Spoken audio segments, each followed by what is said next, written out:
Hello and welcome to this week's Touch Base on Holy See Diplomacy called Vatican Diplomacy.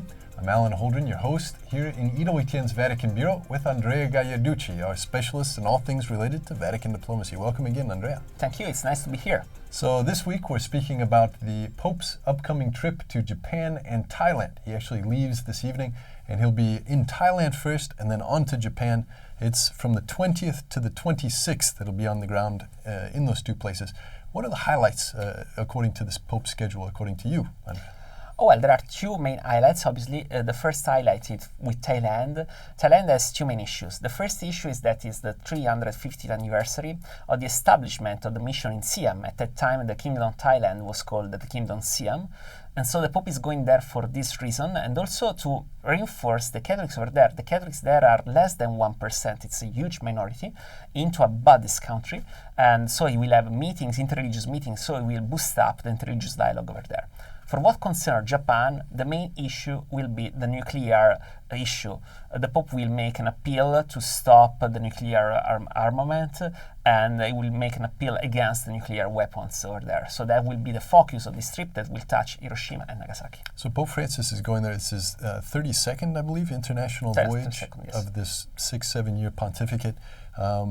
And the first time, obviously, that he's been to these places, but it's not the first time a pope has been to these places. What's the history of papal trips to Thailand and Japan?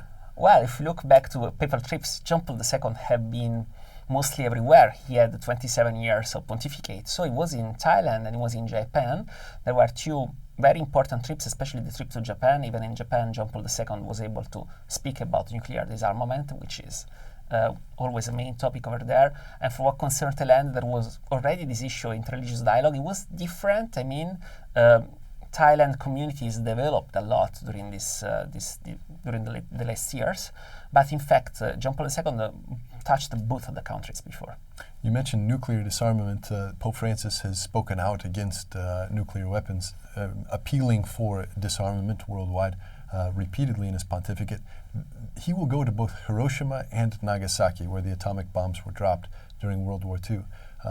That will give him, obviously, two big opportunities to speak out. What can he say differently from what he's already said, or what effect could it have to speak out against nuclear weapons in those places?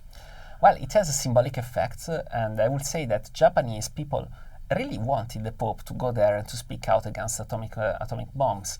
After the dropping of the bombs in Hiroshima and Nagasaki, Japan rebuilt, and then they started this so-called peace classes even at schools to speak about the danger of atomic bombs. You know, they established a sort of culture of peace after the dropping of the atomic bomb. And this is something the Pope came back to some extent. It's not that we expect that the Pope is going to say something very different from what he said or what other popes said before, but it's the symbolic gesture that he will be there. And they're also doing something different, even from a diplomatic point of view. We know that in Japan there were a lot of Koreans exiled during the war.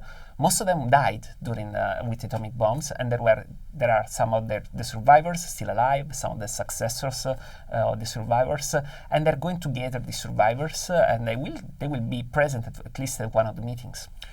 We were speaking before this program about some of the amazing stories that came about during the dropping of the atomic bombs in both of those places.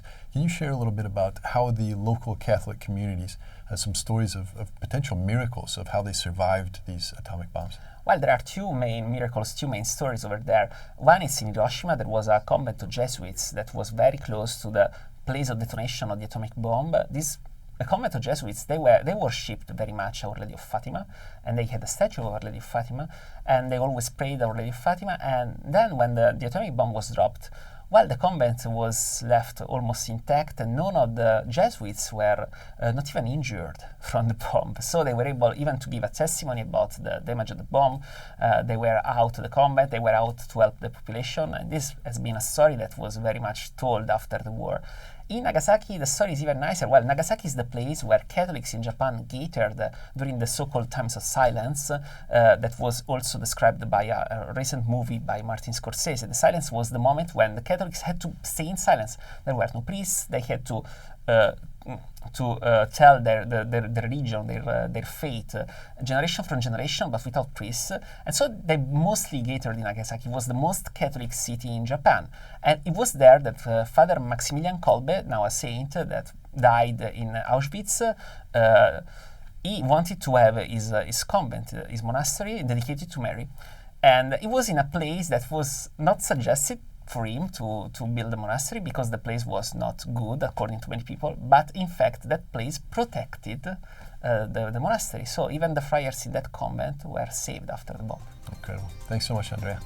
And thanks to all of you for joining us for this weekly touch base on all things related to Holy See diplomacy. We invite you to join in the conversation by way of Twitter, hashtag Vatican Diplomacy, or also just write us directly at EWTN Vatican on Facebook and Twitter, and also take a look at our YouTube where we're very active, and we invite your comments. Thanks so much for being with us. We invite you to join us again next week.